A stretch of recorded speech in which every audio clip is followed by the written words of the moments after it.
12 Roman punishments that were so cruel, history hid them. The Forgotten Cruelties, a journey through Rome's darkest secrets. The old professor's hands trembled as he turned the brittle pages of the manuscript before him. Marcus Aurelius Chun had spent 43 years studying Roman history, but it wasn't until this moment, deep in the restricted archives of the Vatican Library, that he truly understood why certain chapters of Rome's past had been deliberately obscured, hidden away like shameful family secrets that no one dared speak aloud. The afternoon light filtered through the ancient stained glass windows, casting colored shadows across the Latin text. Marcus had always believed that history belonged to everyone, that the truth should never be buried, no matter how uncomfortable it made us feel. But as his eyes scanned the detailed accounts written by a Roman physician named Gaius Septimus, who had been forced to witness and document executions during the reign of Emperor Tiberius, Marcus felt his scholarly detachment crumbling away, replaced by something far more human and infinitely more disturbing. He had discovered these accounts by accident, really. While researching medical practices in ancient Rome, he'd stumbled upon a reference to Gaius's journals, which had been classified and sealed away in the 16th century by a papal committee that deemed them too disturbing for public knowledge. It had taken Marcus 3 years of petitions and academic appeals to finally gain access, and now, sitting alone in this hushed chamber, he understood the impulse to hide these truths away from the world. The first punishment Gaius described was something the Romans called damnatio ad bestias, though the clinical Latin phrase hardly captured the absolute horror of what it entailed. Marcus had known about this punishment in an abstract, academic way. Criminals condemned to the beasts, thrown into the arena to be torn apart by lions, bears, or wild dogs while crowed. He wrote of a young woman named Lydia, a Christian accused of refusing to honor the emperor's divinity. Gaius had been ordered to examine her before her execution to ensure she was healthy enough to provide proper entertainment. The physician's guilt bled through every word as he described how Lydia was dressed in the skin of a wild animal, a costume designed to enrage the beasts further, to make them see her not as human, but as prey. She had been starved for 3 days beforehand, so she would be too weak to fight effectively, ensuring the spectacle would last long enough to satisfy the crowd, but not so long as to become boring. What haunted Gaius most, what he returned to again and again in his journal, was the sound of her prayers. She had prayed not for rescue or mercy, but for courage. She had prayed that her death would mean something, that someone watching would see the injustice and have their heart changed.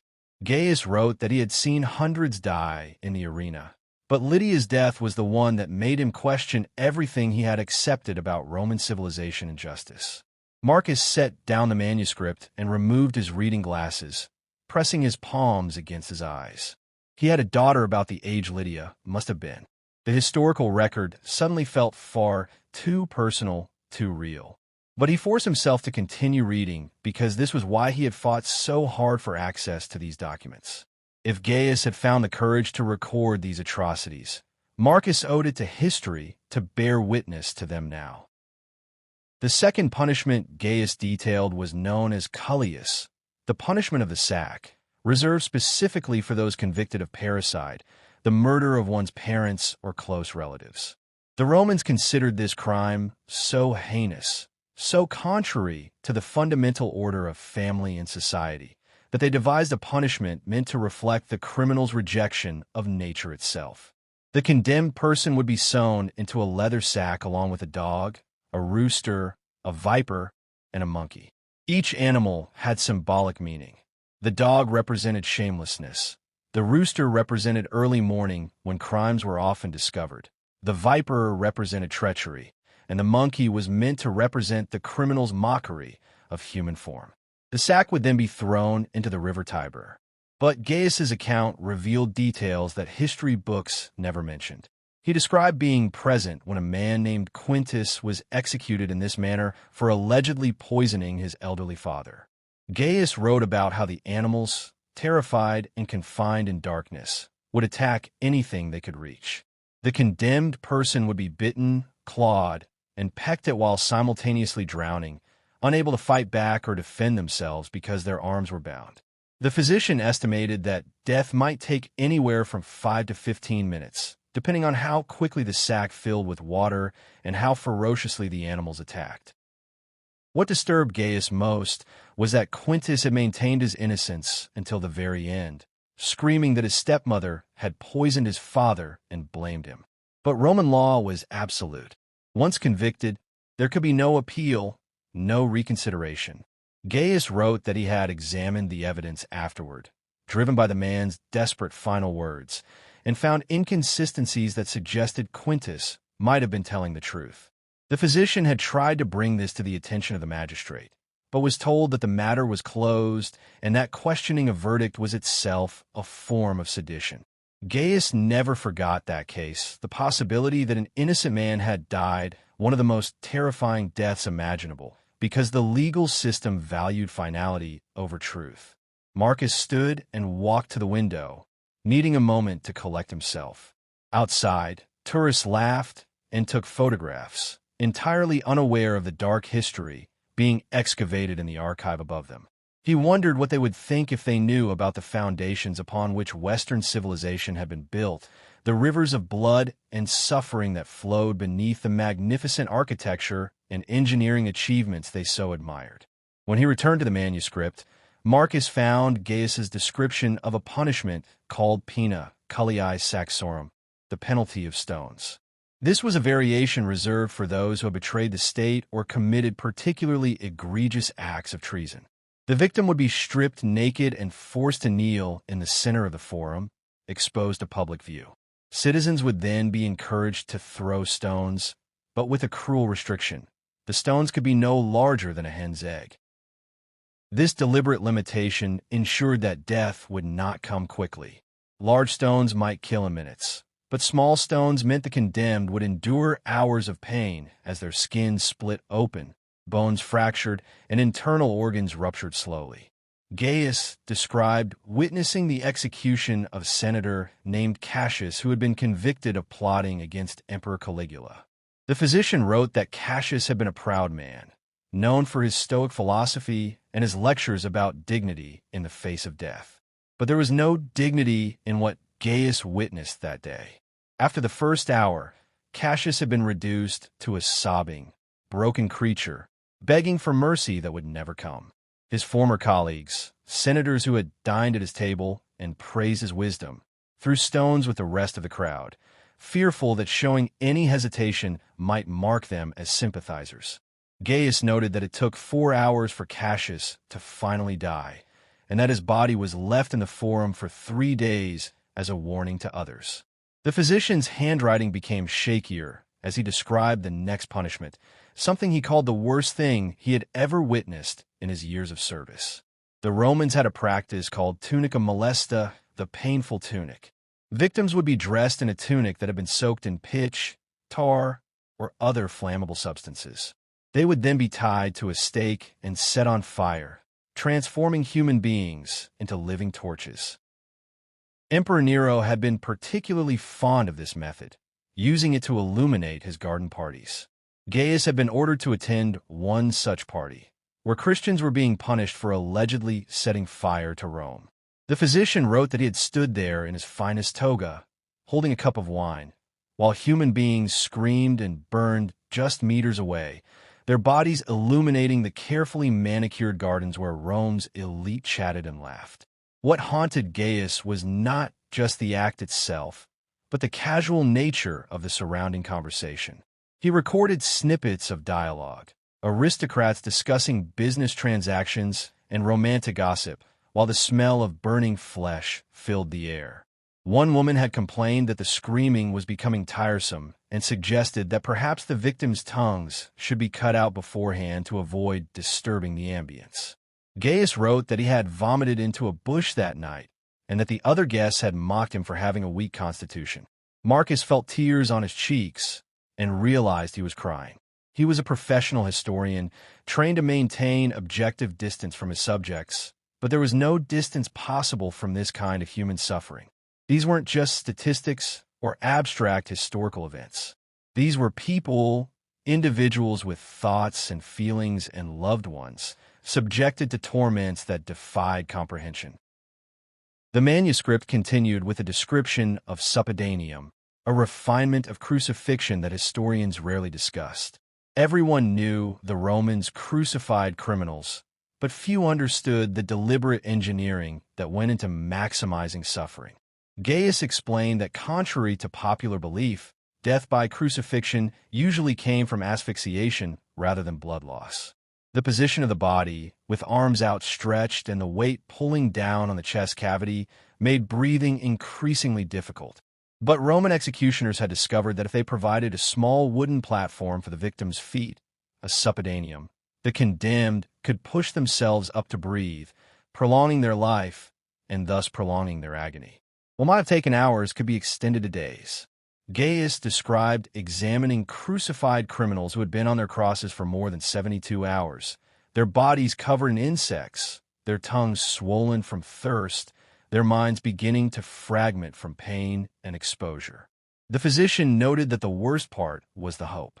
Every time the victim managed to push themselves up and draw a breath, there was a brief moment of relief, a tiny victory against death. But that relief made the inevitable descent back into suffocation even more psychologically torturous. It was a cycle of hope and despair repeated hundreds or thousands of times until the body finally gave out. Marcus discovered that Gaius had also documented a punishment called damnatio ad metalla, condemnation to the mines. This sentence was considered a slow death penalty, and a physician had been sent to inspect mining operations in Spain to assess productivity. What he found was hell on earth. Men, women, and sometimes children worked in tunnels so narrow they had to crawl, breathing air thick with stone dust that destroyed their lungs. The heat was unbearable, and the darkness was broken only by dim oil lamps that often went out, leaving workers trapped. Gaius wrote that the average life expectancy for someone condemned to the mines was less than a year. They worked 14 to 16 hours a day with minimal food and water. Many went blind from the darkness and the dust. Others developed lung diseases that made every breath agony. Some were crushed when tunnels collapsed. The fortunate ones died quickly from accidents. The unfortunate ones lingered, their bodies breaking down piece by piece as they continued to labor until they literally could no longer stand.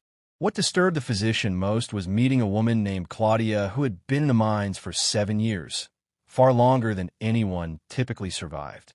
She had been condemned for adultery, a crime that usually carried a lesser sentence. But her lover had been a slave, and the court had been particularly harsh. Claudia had gone blind, and her lungs were so damaged that she could barely speak above a whisper. But she had survived through sheer force of will, determined not to give her accusers the satisfaction of dying. Gaius had tried to arrange for her release on medical grounds, but his petition had been denied. He never learned what happened to her, but assumed she had finally succumbed in the darkness of those terrible tunnels. The next punishment Gaius described was arena harina, being buried alive in the sand of the arena. This was reserved for Vestal virgins who broke their vows of chastity, as Roman law forbade the killing of virgins, even in execution. The condemned woman would be placed in an underground chamber with a small amount of bread and water, then sealed inside and buried. Technically, she would die of natural causes in her tomb, satisfying the legal prohibition while still ensuring death. Gaius had examined a Vestal named Cornelia before her execution. She had maintained her innocence, claiming that she had been falsely accused by political enemies of the Pontifex Maximus. The physician noted that she had shown no signs of pregnancy or any evidence of sexual activity, but the court had convicted her based on circumstantial evidence and the testimony of a single slave who had been tortured until he provided the desired statement. The physician described how Cornelia had been led down into the chamber, walking with perfect dignity despite her terror. She had looked at Gaius and asked him to remember that she died innocent, to remember that she had served her goddess faithfully. The chamber was then sealed, and Gaius stood there listening to her screams and pleas become fainter and fainter until there was only silence. He estimated that death probably came within 3 to 4 days, from suffocation or dehydration. He wrote that he could still hear her voice in his dreams, still hear her crying out that she was innocent, and that knowing he could do nothing to help her had damaged something fundamental in his soul. Marcus had to stop reading again. He walked to the archive's small bathroom and splashed cold water on his face. When he looked in the mirror, he saw a man who had aged years in a single afternoon. He considered abandoning the research, sealing the manuscript back in its protective case, and walking away. But that would make him complicit in the very hiding of history that had allowed these atrocities to fade from collective memory. If Gaius had found the courage to record these events despite the risk to himself, Marcus needed to find the courage to bring them to light. Returning to the manuscript, Marcus found Gaius's account of Furca, the fork. This punishment was typically reserved for slaves who had committed serious offenses. A wooden fork would be placed across the victim's shoulders, and their arms would be tied to it, forcing them into a permanent position with arms outstretched. They would then be paraded through the streets while being whipped, after which they might be crucified or subjected to other punishments. But Gaius described a variation he had witnessed where the fork was left on the victim for days or weeks, making sleep impossible and causing progressive nerve damage. A slave named Davos had been subjected to this punishment for striking his master, even though the master had been beating another slave to death and Davos had intervened to stop it. Gaius examined Davos after 10 days and found that permanent damage had been done to his shoulders and arms. The slave would never regain full use of his limbs. But Roman law provided no recourse for slaves, no appeal, no mercy. The physician also documented defenestration saxo being thrown from the Tarpeian rock. This cliff on the Capitoline Hill was used to execute traitors and oath-breakers. Victims would be hurled from the cliff to fall nearly 80 feet on the sharp rocks below. Gaius noted that death was not always immediate. Many victims survived the initial fall with broken bones and internal injuries, then died slowly from their wounds while lying on the rocks, unable to move, sometimes for hours or even days before death finally came. He described a young man named Lucius who had been convicted of breaking an oath to serve in the military. Lucius had fled because his mother was dying and he wanted to be with her, but desertion was desertion. Gaius had been part of a group sent to recover the body, and he found Lucius still alive, both legs shattered, his spine broken, bleeding internally. The young man had begged Gaius to kill him, to end his suffering, but the physician's orders were strict. Retrieve the body only after death. Gaius sat with Lucius for 3 hours, holding his hand and talking to him about his mother, about anything other than the agony he was experiencing, until the young man finally died. Marcus discovered that Gaius had also recorded a punishment called damnatio ad gladium ludum, condemnation to the gladiatorial school. Unlike the arena fighters who were trained and valued, those condemned to the gladiatorial schools were cannon fodder, thrown into fights they were not meant to survive. They received minimal training and were matched against professional gladiators or wild animals in bouts designed to be brief and fatal. Gaius described visiting a gladiatorial school where he found dozens of condemned criminals in various states of injury and despair. Some had already fought once or twice and survived by sheer luck. They knew their fortune would not hold indefinitely. The physician noted the psychological torture of this punishment. Every morning, the condemned would wake up wondering if this was the day they would die, and how painful that death would be. Some fought multiple times over weeks or months before finally being killed, each survival just prolonging the inevitable. The manuscript revealed another punishment that history had largely forgotten: pena ad arborem, the penalty of the tree.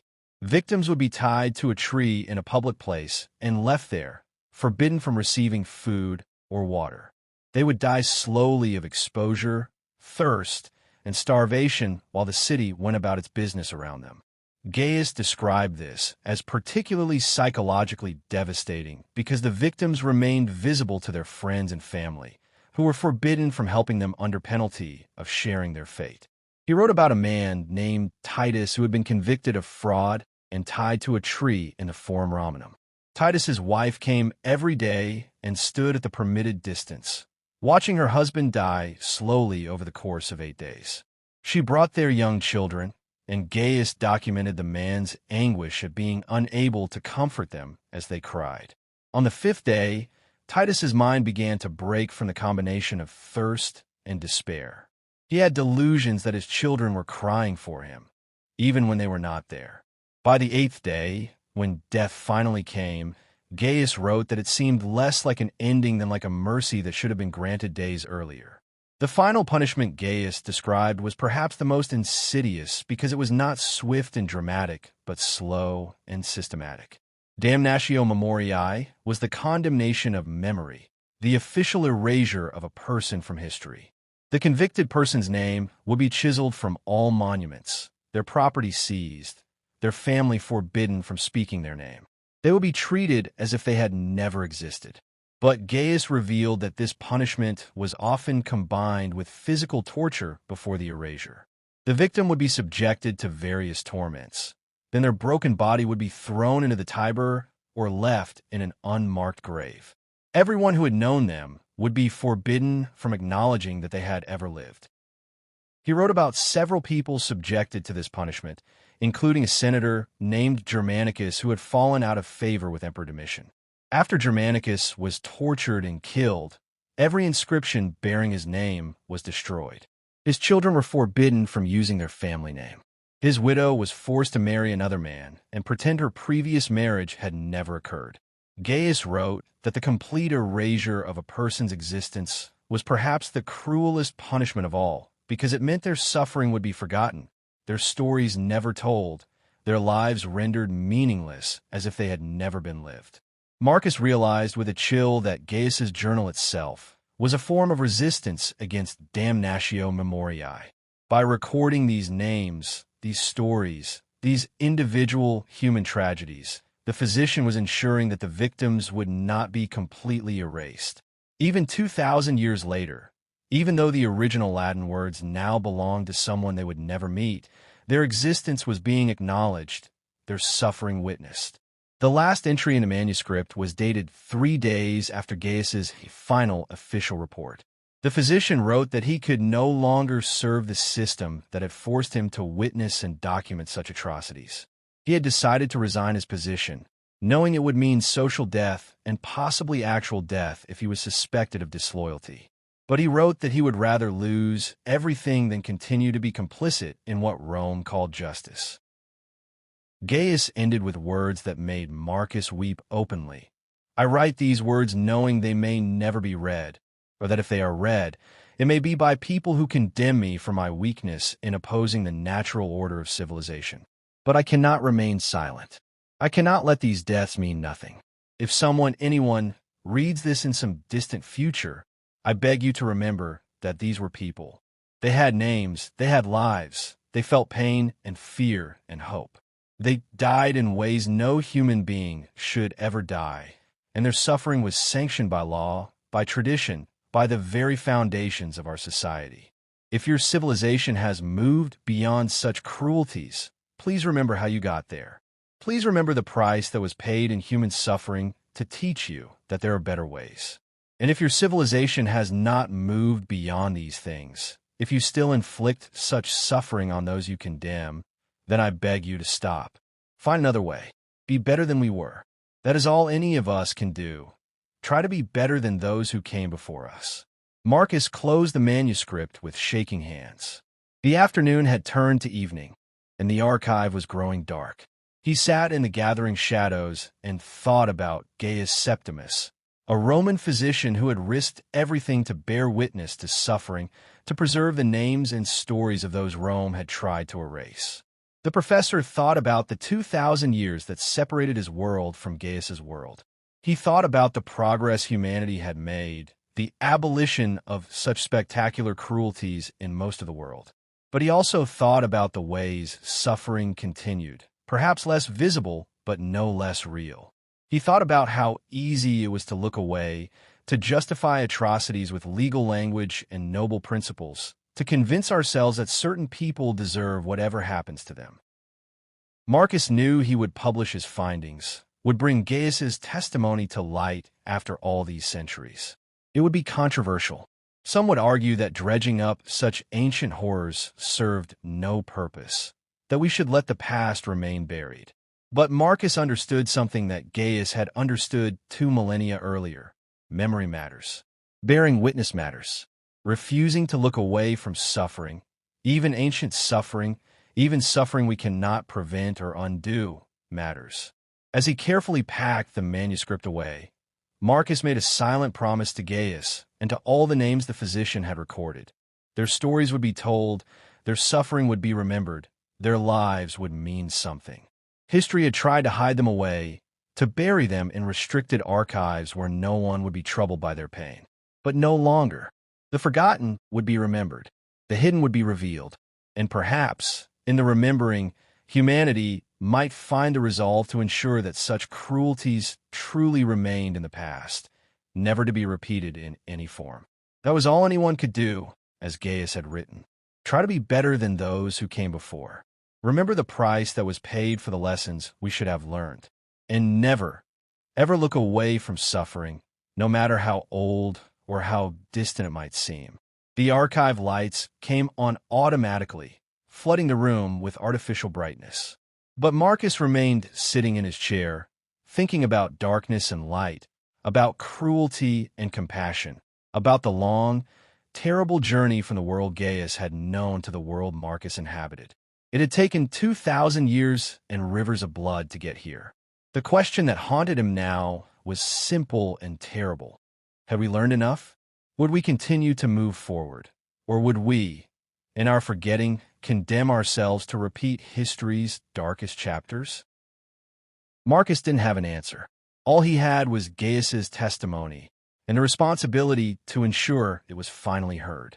The archive lights came on automatically, flooding the room with artificial brightness. But Marcus remained sitting in his chair, thinking about darkness and light, about cruelty and compassion, about the long, terrible journey from the world Gaius had known to the world Marcus inhabited. It had taken 2,000 years and rivers of blood to get here. The question that haunted him now was simple and terrible. Had we learned enough? Would we continue to move forward? Or would we, in our forgetting, condemn ourselves to repeat history's darkest chapters? Marcus didn't have an answer. All he had was Gaius's testimony and the responsibility to ensure it was finally heard. But there were more pages. Marcus had thought he'd reached the end of Gaius's account, but as he prepared to close the manuscript, he noticed additional entries tucked into the back of the leather binding, written in a hand that had grown shakier, less controlled. These were dated months after Gaius's resignation, written in hiding, composed by lamplight in whatever refuge the physician had found after abandoning his position. In these later entries, Gaius revealed that he had not simply witnessed these punishments as a detached observer. He had been forced to participate in ways that haunted him even more deeply than mere observation. As the empire's physician, he had been required to keep victims alive long enough to satisfy the spectacle, to revive those who fainted too quickly, to ensure that death came neither too swiftly nor too slowly, but at precisely the pace that Roman justice demanded. He described a punishment he had not detailed in his official records, something whispered about, but rarely documented. The Romans called it lincti romana, their own version of death by 1,000 cuts, though they would never have acknowledged borrowing. Gaius wrote about being ordered to attend the execution of a man named Servius who had murdered his entire family, including his young children. The executioners would make small, precise cuts across the victim's body, each one calculated to cause maximum pain while avoiding major blood vessels or organs that might hasten death. Between each cut, the victim would be given time to feel the full impact of the wound, to anticipate the next one. But here was where Gaius's role became unbearable. He was required to examine the victim after every few cuts to ensure they remained conscious and aware. If they fainted from pain, Gaius had to revive them with smelling salts or cold water. If they went into shock, he had to stabilize them.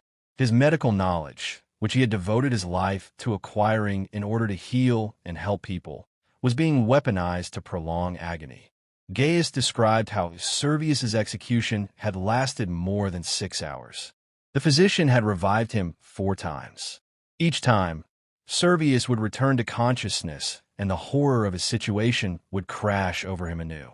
Gaius wrote that what destroyed him was not just the man's screams, but the moments of terrible clarity when Servius would look directly at him, recognizing him as a healer, and beg him for the mercy of a quick death.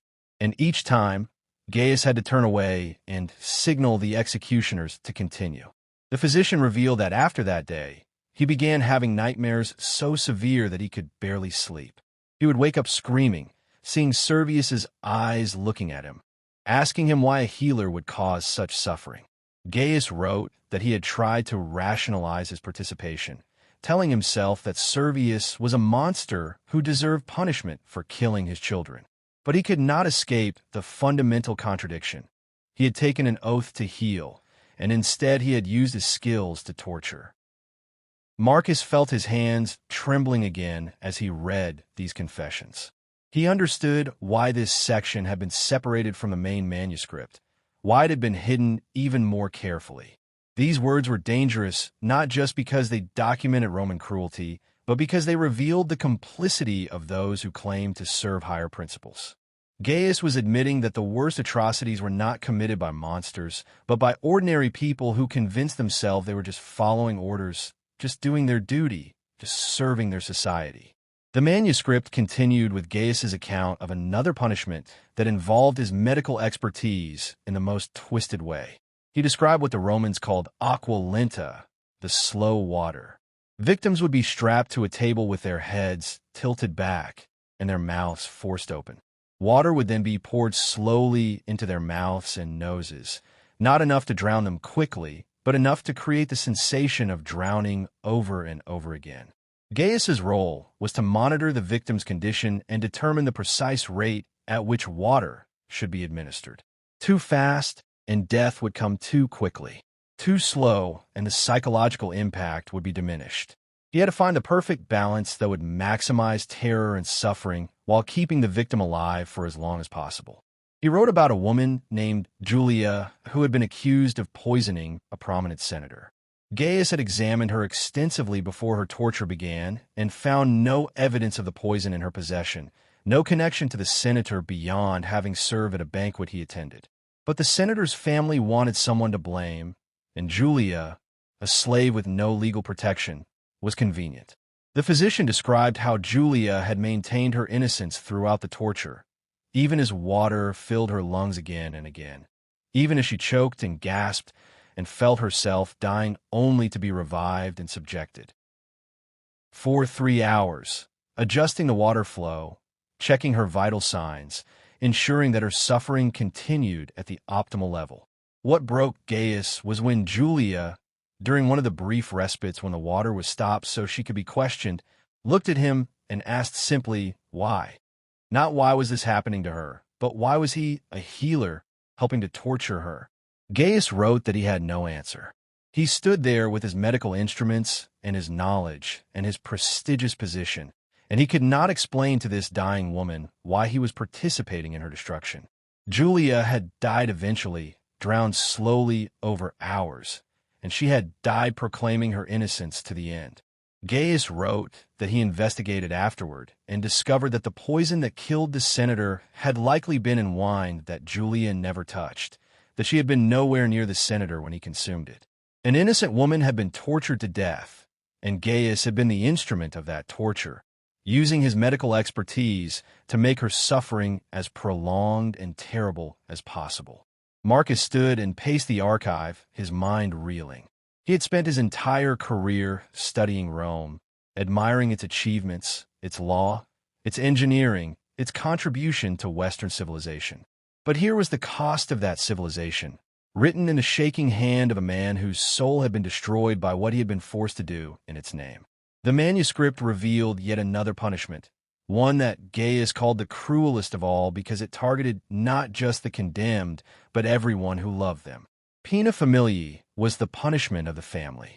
When someone was convicted of treason or other crimes against the state, The Romans did not merely execute the criminal.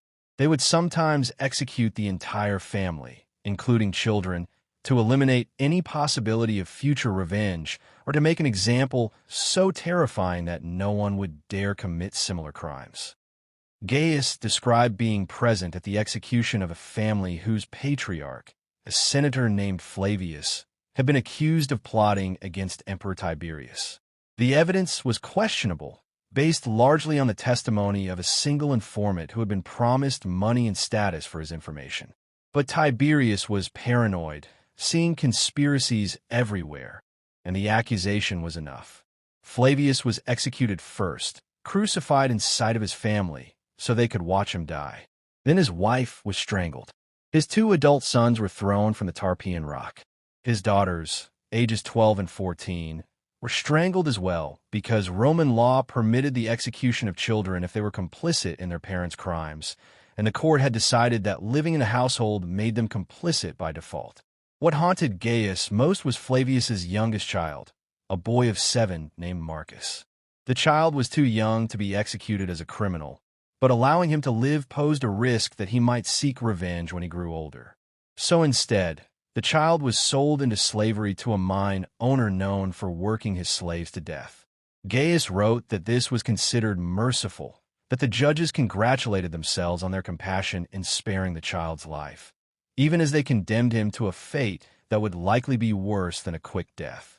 The physician had examined young Marcus before he was taken away to the mines. The boy had watched his entire family die in a single afternoon. He did not cry or scream. He simply stared with empty eyes, his mind already beginning to fracture from the trauma. Gaius wrote that he had tried to say something comforting, but what comfort could possibly exist in such a moment? The child was led away in chains, and Gaius never learned what became of him, though he suspected the boy had not survived long in the darkness and dust of the mines. Marcus Aurelius Chin realized with a start that he shared a name with that long-dead child. It was a common enough name, Marcus, but the coincidence felt significant somehow, a connection across 2 millennia. He thought about his own daughter, safe at home, living in a world where such things were not supposed to happen anymore. He thought about the fragility of civilization, how thin the veneer of law and order really was, how easily it could be twisted to justify any atrocity. Gaius's later entries became increasingly desperate and fragmented. He wrote about fleeing Rome, about hiding in small villages, about the constant fear of being discovered and punished for his desertion. But even more than physical safety, he seemed desperate to make sense of what he had witnessed and participated in, to find some meaning in the suffering he had both observed and inflicted. He described another punishment that he had helped administer, something called plumbati, where the condemned would be tied to a post and pelted with small lead weights. Like the stone throwing, this was designed to be slow. The lead weights would break bones, rupture organs, cause massive internal bleeding, but the victim might live for hours or even days, depending on where they were struck and how severe the injuries were. Gaius's role was to examine the condemned periodically and provide estimates of how much longer they might survive. Spectators would place bets on the exact time of death, and the executioners needed guidance on whether to continue throwing weights or to pause and let the injuries take their course. The physician described how he had become skilled at predicting death, reading the signs of internal hemorrhaging, recognizing when shock was setting in, calculating how long a human body could endure before finally shutting down. Part 22. He wrote about feeling like he was becoming a monster, that his medical training was being corrupted into a dark mirror of itself. Instead of learning to save lives, he was perfecting the art of prolonging death. Instead of healing the sick, he was calibrating suffering. He described lying awake at night, cataloging all the people he had helped torture, wondering if there was any redemption possible for what he had become. But it was Gaius's description of his final case, the one that had finally driven him to flee Rome entirely, that Marcus found most devastating. The physician had been ordered to attend the execution of a group of Christians who were being punished for refusing to renounce their faith. Among them was a young mother named Perpetua and her infant child. Roman law had a rule about executing nursing mothers. They had to be allowed to wean their children first, as killing a nursing mother would mean the death of an innocent child, and Roman justice, for all its cruelty, tried to maintain certain ethical boundaries. So Gaius had been ordered to examine Perpetua and determine when she had finished nursing so that her execution could proceed. The physician described visiting Perpetua in prison over the course of several weeks, checking on her condition, monitoring her child's development. She had been kind to him, even knowing his role in her upcoming death. She had talked to him about her faith, about why she could not renounce it even to save her life. She had shown him her child, a beautiful baby girl with dark eyes and a ready smile. Gaius wrote that he had tried to delay, claiming that Perpetua was still nursing when she was not, trying to buy her more time in hopes that some reprieve might come, that the emperor might show mercy, that something might change. But eventually, his superiors had grown suspicious of his reports. They sent another physician to confirm his findings, and when the second physician reported, Perpetua was executed the following day, thrown to wild animals in the arena. Her baby was taken away to be raised by the state, to be taught to worship the emperor and forget the mother who had died for her beliefs. Gaius wrote that he attended the execution because he felt he owed Perpetua that much, to bear witness to her death, to remember her courage even if no one else would. He described how Perpetua had walked into the arena with her head held high, how she had prayed until the moment the beasts were released, how she had died with the name of her God on her lips and tears on her face, not for herself, but for the daughter she would never see grow up. Gaius wrote that something inside him broke completely that day, that he knew he could not continue, that he would rather die himself than participate in one more execution, one more torture, one more legalized atrocity. That night, Gaius had fled Rome. He took nothing but his medical kit and his journals, leaving behind his home, his status, his entire life. He wrote these final entries from hiding, knowing that if he was caught, he would be executed as a deserter, possibly subjected to the very punishments he had helped administer to others. But he wrote that he no longer cared. He had participated in so much evil in the name of duty and law and civilization that his own death seemed almost like justice, a balancing of accounts long overdue. The very last entry in Gaius's journal was dated 6 months after his flight from Rome. His handwriting had deteriorated to the point where Marcus could barely read it, suggesting illness or injury or simply the toll of months spent in hiding and fear. The physician wrote that he did not know how much longer he would survive, that he was sick and had no access to proper medical care, which he found grimly ironic given his profession. But what Gaius wanted to record in these final words was not an account of his own suffering, but a plea to anyone who might someday read his journal. He wrote that he had spent his life believing in the superiority of Roman civilization, in the justice of Roman law, in the necessity of Roman order. He had convinced himself that the punishments he witnessed and administered were necessary for the preservation of society, that the suffering of the few was justified by the security of the many. Now, facing his own death, having fled everything he knew and believed in, Gaius wanted to warn future generations against such reasoning. He wrote that there was no punishment so terrible that it could not be justified by those who benefited from it, no torture so cruel that lawyers and philosophers could not provide arguments for its necessity.